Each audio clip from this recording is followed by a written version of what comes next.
Sadaqallahul azim wa sadaqa rasuluhun nabiyul habibul karim wa nahnu ala zalika minasyahidin wa syakirin walhamdulillahi rabbil alamin.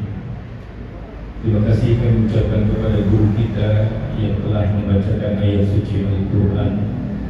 Mudah-mudahan dengan pembacaan ayat suci Al-Quran menjadi wasilah Allah turunkan rahmah dan maghfirah untuk kita semua. Amin ya rabbal alamin.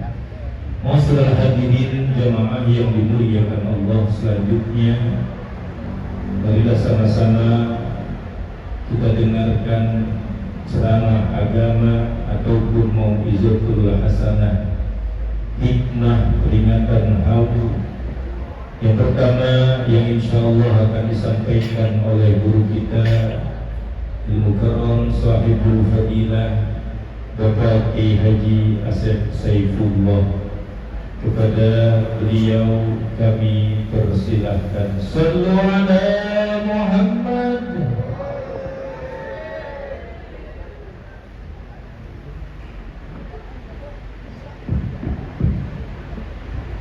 Assalamualaikum warahmatullahi wabarakatuh.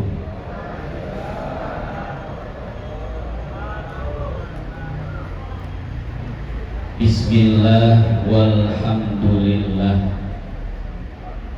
wassalatu wassalamu ala rasulillah Sayyidina Muhammad. Kurang kompak. Sayyidina Muhammad ibni Abdillah wa ala alihi wa sahbihi wa mawalah. Qala ta'ala kullu nafsin dha'iqatul maut. وقال النبي صلى الله عليه وسلم كفى بالموت واعظا. وقال الإمام الشافعي كم من صحيح مات من غير علة وكم من سقيم عاش حينا من الدهر wa kam min sigarin yurtaja tulu umrihim wa qad udkhilat ajsamuhum zulmatal qabri.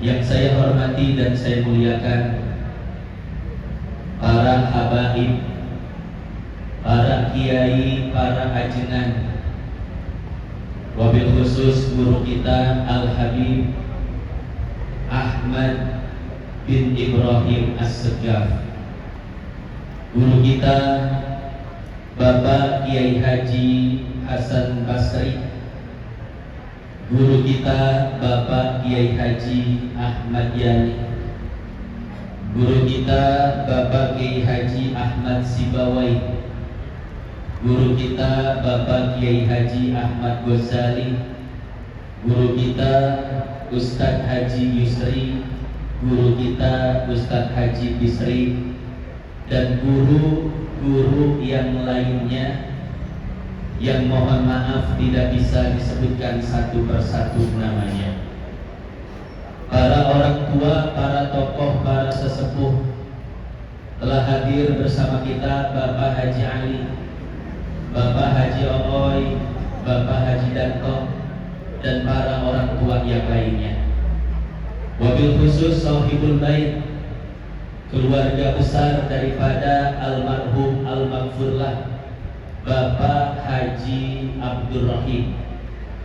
Kita doakan mudah-mudahan almarhum senantiasa Allah terima iman Islamnya, diluaskan kuburnya, dijadikan kuburnya raudhah min riyadil jinan.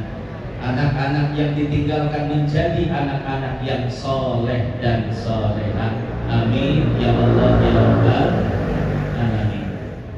Hadirin hadirat jamaah yang dimuliakan Allah, jamaah haul yang pertama.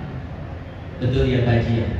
Yang pertama daripada almarhum Bapak Haji Abdul Rahim, yang mohon maaf tidak bisa disebutkan satu persatu namanya, namun tidak mengurangi rasa hormat dan takzim saya kepada beliau semua. Hadirin hadirat jamaah yang dimuliakan Allah, hari ini adalah hari Jumat malam Sabtu, tanggal 13 Februari tahun 2026. Itu tanggal Masehinya. Tanggal Hijriahnya kira-kira tanggal berapa Bapak Ibu? 26 Syakban. Artinya apa? Artinya tidak sampai satu pekan kita akan memasuki bulan suci Ramadan. Kalau Muhammadiyah sudah memastikan bahwa awal Ramadan akan jatuh pada hari Rabu. Jadi Muhammadiyah itu puasanya fix hari Rabu. Sementara pemerintah dan NU itu belum bisa memastikan apakah awal Ramadan itu Rabu ataukah Kamis. Oleh karenanya nanti di hari Selasa petang akan diadakan sidang isbat pemantauan hilal. Jika hilal terlihat di malam tersebut, maka hari Rabu adalah awal Ramadan. Tapi kalau hilal tidak terlihat, maka awal Ramadan adalah hari Kamis. Kira-kira kita mau ikut mana nih Bapak Ibu? Mau ikut NU atau mau ikut Muhammadiyah? Katanya Bib yang mau ikut yang puasanya belakangan, tapi lebarannya duluan. Mencleng istiqomah ya. Kalau dari awal NU lebarannya, dari awal Muhammadiyah lebarannya. Jangan paling cepat ya. Hadirin jamaah yang dimuliakan Allah, NU menggunakan metode ru'yatul hilal, sementara Muhammadiyah menggunakan metode hisab.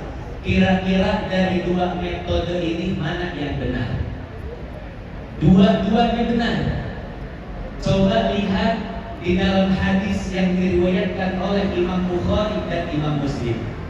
Kata Nabi, sumu liru'yatihi wa aftiru liru'yatihi. Hendaklah kalian puasa Ramadan ketika kalian melihat hilal Ramadan, dan hendaklah kalian meninggalkan puasa ketika kalian melihat hilal Idul Fitri. Ini namanya metode ru'yah, melihat hilal, dan ini digunakan oleh pemerintah dan NU. Walaupun sebetulnya yang digunakan metode gabungan nantinya, multidimensi. Nah, kata Nabi, fa'in humma alaikum, kalau seandainya langit berawan sehingga kalian tidak bisa melihat hilal, kata Nabi, faqdurulah, maka perkirakanlah hilal tersebut dengan cara menghitung posisinya. Inilah yang disebut dengan metode hisab. Ini dijelaskan oleh Syekh Yusuf Al-Qardawi di dalam kitabnya Al-Fatawa Al-Asriyah, atau kitab fikih klasiknya dijelaskan pula oleh Syekh Abu Bakar Syato di dalam kitabnya I'anatul Talibin, hasyiah daripada Fathul Mu'in.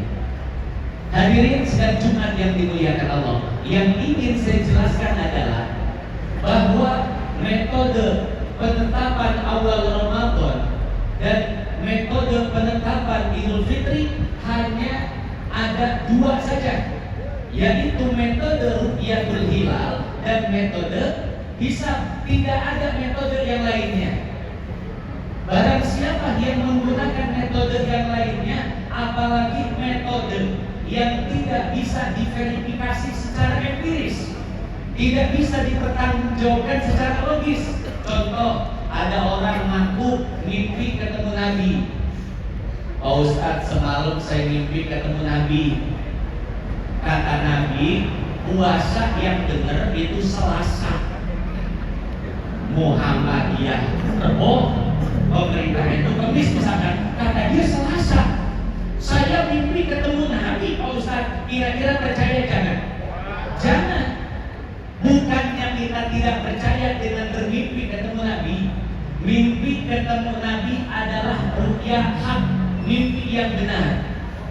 Di dalam Sahih Bukhari disebutkan, man ro'ani fil manam faqad ro'ani. Barang siapa yang melihatku di dalam mimpi, maka sungguh dia telah benar-benar melihatku. Fa inna syaitan la yatamatsalu bi, karena sesungguhnya setan tidak bisa menyerupai diriku. Betul, setan tidak bisa menyerupai Nabi, tapi ingat, setan bisa mengaku-ngaku sebagai Nabi. Tiba-tiba setan datang dalam mimpi, pakai imamah putih, jenggot tebal, pakai jubah, pakai tongkat.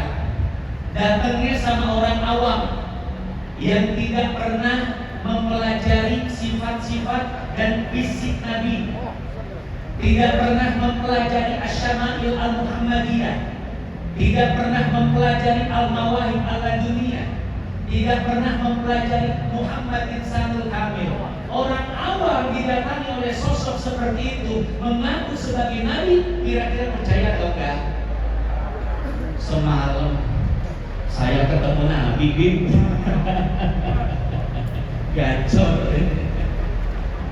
Belajar tentang Nabi tidak, tapi dia mengaku bertemu dengan Nabi Sallallahu Alaihi Wasallam. Ya, hati-hatilah. Karena yang berhak menentukan apakah yang datang itu Nabi atau bukan adalah orang-orang soleh yang telah mempelajari bagaimana ciri-ciri fisik Nabi dan bagaimana akhlaknya baginda Nabi besar Muhammad. Dulu di Jawa ada satu pengajian sholawat, namanya sholawat Ahmadiyah. Jamaah sholawat Ahmadiyah ketika membaca sholawat itu maka semuanya menangis. Kenapa? Karena mereka mengaku ketika membaca sholawat itu maka turun sosok dari langit berwarna putih, sangat tampan dengan janggut yang begitu tertata dan indah. Mereka menangis. Kenapa? Karena mereka menyangka itu adalah baginda Nabi besar Muhammad Sallallahu Alaihi Wasallam. Menangis. Akhirnya Kiai Maksum penasaran, bener enggak nih yang datang di jamaah sholawat Nabi? Kiai Maksum ikut nimbrung. Dibacalah sholawat Ahmadiyah, betul Bapak. Tiba-tiba turunlah sosok dari atas langit, serba putih, tampan, jenggot rapi, berpakaian aras ulama. Semua jamaah menangis ketika itu, kecuali Kiai Maksum. Kiai Maksum yang tadinya duduk berdiri. Sini ente, turun. Sini turun. Siapa ente? Oh, Kiai. Yang tadinya hebat nih, yang tadinya berkarismatik wibawa, Kiai katanya. Siapa Anda? Saya adalah jin dari Suriah yang bernama Muhammad. Kenapa engkau datang? Lah saya dipanggil-panggil oleh jamaah Kiai. Saya dipanggil-panggil ya saya datang katanya. Ya, mulai sekarang engkau jangan datang lagi, umat bisa sesat. Pergi engkau. Itu Pak jamaah yang tadi nangis melihat dia sekarang bengong. Ternyata selama ini kita diprank sama jin Suriah. Ya. Akhirnya jamaah itu dibubarkan oleh Kiai Maksum. Ya. Nah, jadi ketika mendapatkan mimpi yang aneh-aneh, mendapatkan mimpi didatangi sosok, yang mana sosok itu mengaku malaikat, mengaku Nabi, bahkan mengaku Allah, jangan terlebih dahulu dipercaya. lewat hadis-hadis Nabi yang telah disusun oleh para ulama. Karena di dalam kitab-kitab para sufi ini banyak terjadi. Syekh Abdul Qadir mengalami itu, para ahli aulia, para ahli tarekat, semua banyak yang mengalami hal-hal tersebut. Tapi mereka tidak terkecoh. Kenapa? Karena mereka sudah dibekali dengan ilmu syariat. Jadi tidak benar kalau ada orang yang tiba-tiba mengaku ketemu Nabi, kata Nabi puasa besok, Lebaran besok, gak bisa dipercaya. Ya, kenapa? Orang yang mengaku-ngaku, apalagi ngakunya di YouTube, ngakunya di media sosial, biasanya tukang bohong. Orang yang benar-benar bermimpi melihat Nabi, pasti dia tidak akan bercerita kepada siapapun. Karena bermimpi bertemu Nabi ibarat menemukan mutiara yang sangat berharga. Kita nemu mutiara harganya miliaran, kira-kira dikasih tahu orang nggak? Bahaya Pak. Ada yang mau merampok, ada yang mau bunuh kita, ada yang mau ngambil mutiara itu. Sama dengan ketika bertemu dengan Nabi. Ketika bertemu dengan Nabi, maka orang yang bertemu, orang yang melihatnya di dalam mimpi akan menyembunyikan serapat-rapat. Kenapa? Karena ini adalah sesuatu yang sangat berharga. Pernah lihat Pak, orang yang sesungguh mimpi, yang ngaku ketemu Nabi, di TV One loh, pernah ngomong orangnya. Tapi ya, saya ke mobil, Nabi ngikutin saya. Saya mau tidur, Nabi ngikutin saya. Jangan percaya dengan orang-orang yang ngaco seperti itu. Yang kedua, jangan percaya dengan orang yang mengatakan menetapkan hukum dengan metode ilham. Tahu ilham Pak? Ada orang yang mengatakan saya mendapatkan ilham dari Allah bahwasanya puasa tanggal sekian, Idul Fitri tanggal sekian. Kira-kira kejadian atau enggak?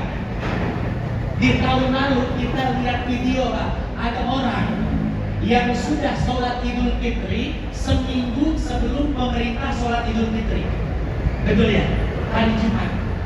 Diwawancara, Pak Ustadz, kenapa Pak Ustadz Idul Fitri sekarang?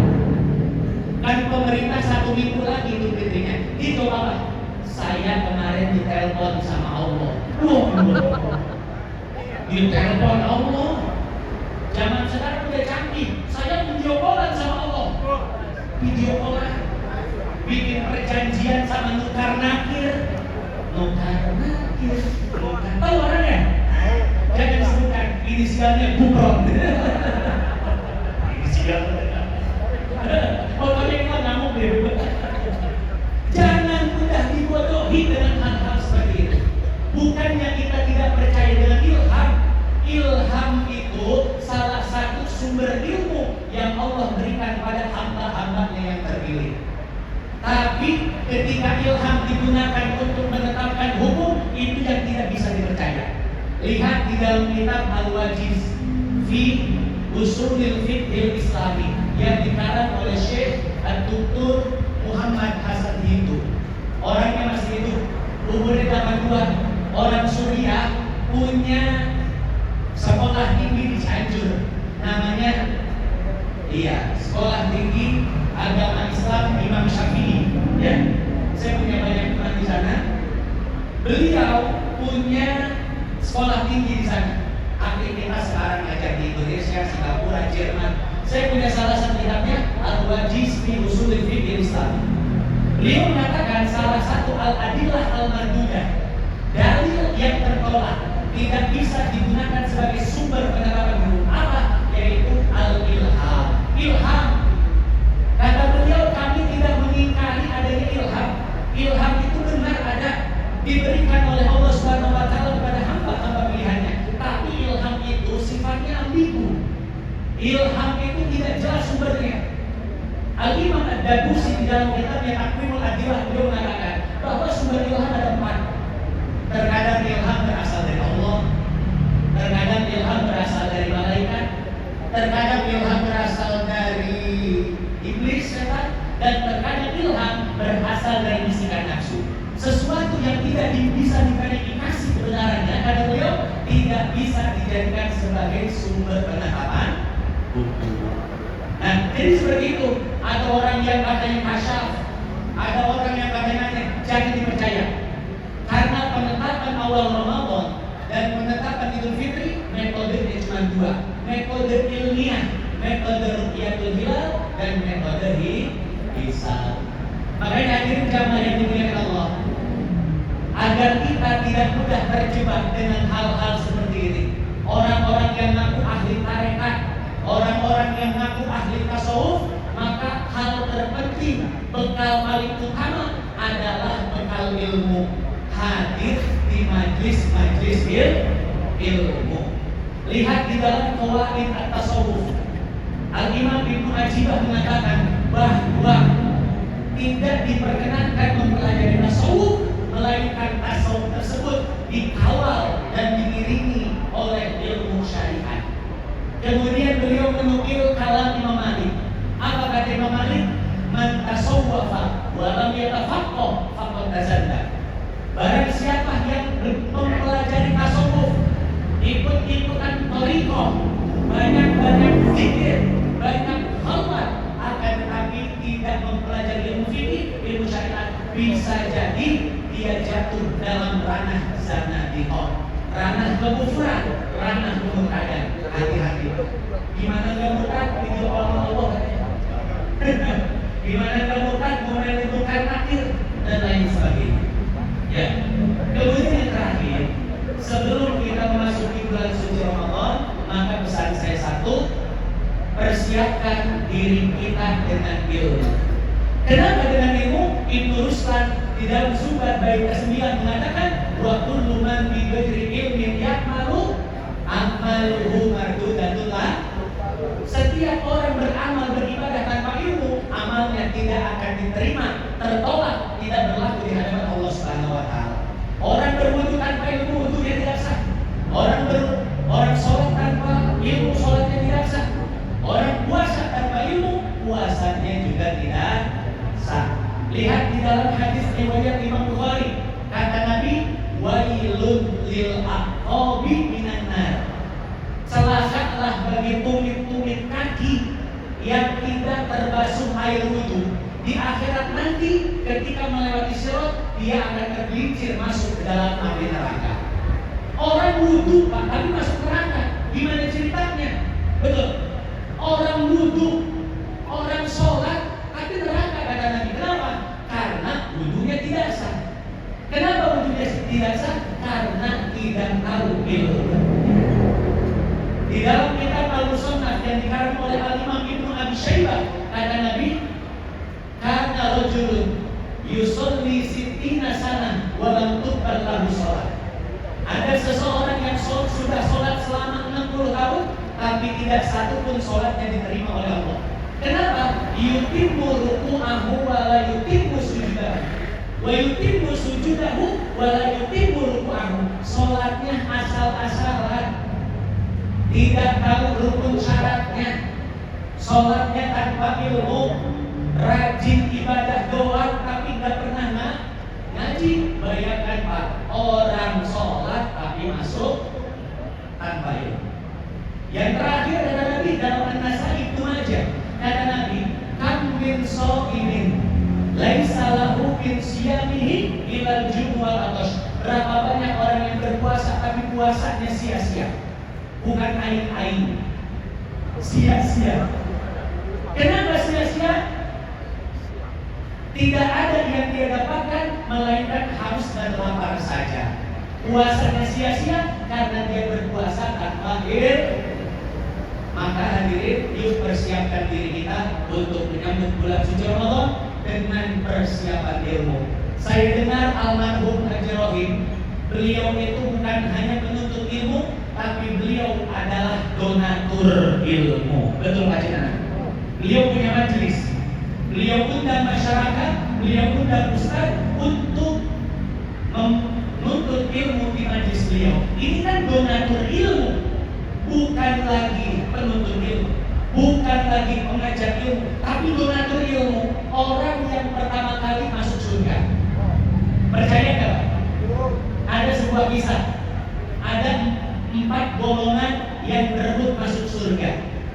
Golongan pertama golongan ulama. Golongan kedua agnia, orang-orang kaya. Golongan ketiga syuhada, orang yang mati syahid. Dan golongan keempat adalah orang-orang ahli ibadah. Kira-kira dari 4 golongan ini mana yang duluan masuk surga? Ada yang jawab ahli ibadah, ada yang jawab ulama. Ini pertanyaan sama persis dengan pertanyaan yang Al-Habib Salim bin Abdullah bin Umar Syakiri tanyakan kepada kami selaku muridnya. Jadi ketika ngajar, beliau nanya, para muridku, dari 4 golongan tadi mana yang masuk surga duluan?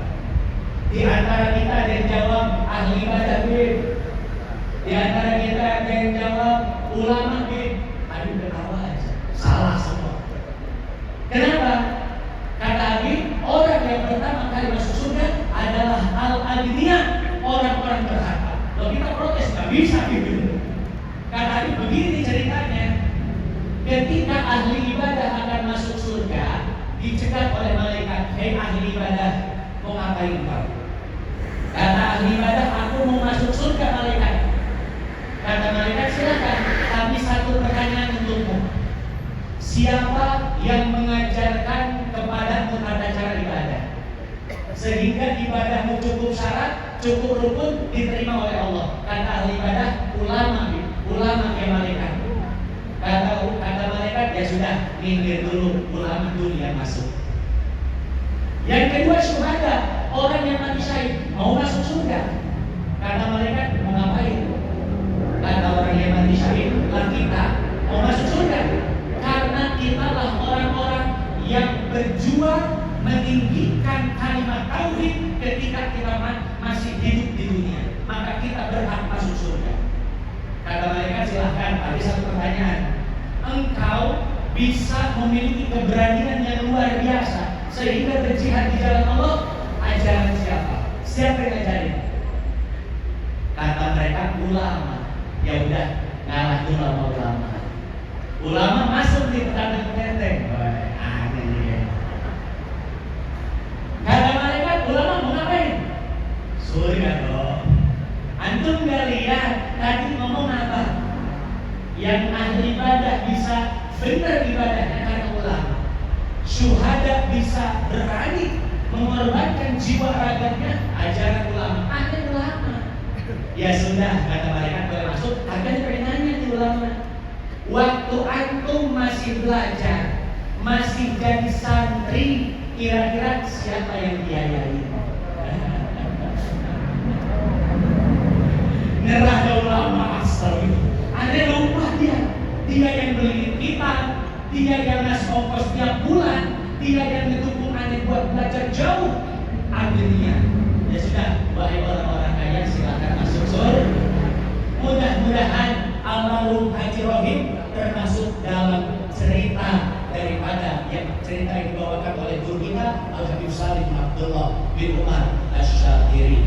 Maka saya pesan kepada penerusnya, anak cucunya, untuk meneruskan majlis taklimnya Bapak Haji Rohim almarhum. Jangan sampai majlis taklimnya padam, ya, karena salah satu bakti kepada orang yang telah meninggal dunia adalah meneruskan kebiasaan-kebiasaannya saat dia masih hidup. Hadis riwayat Imam Abu Dawud. Itu saja yang dapat saya sampaikan pada kesempatan kali ini.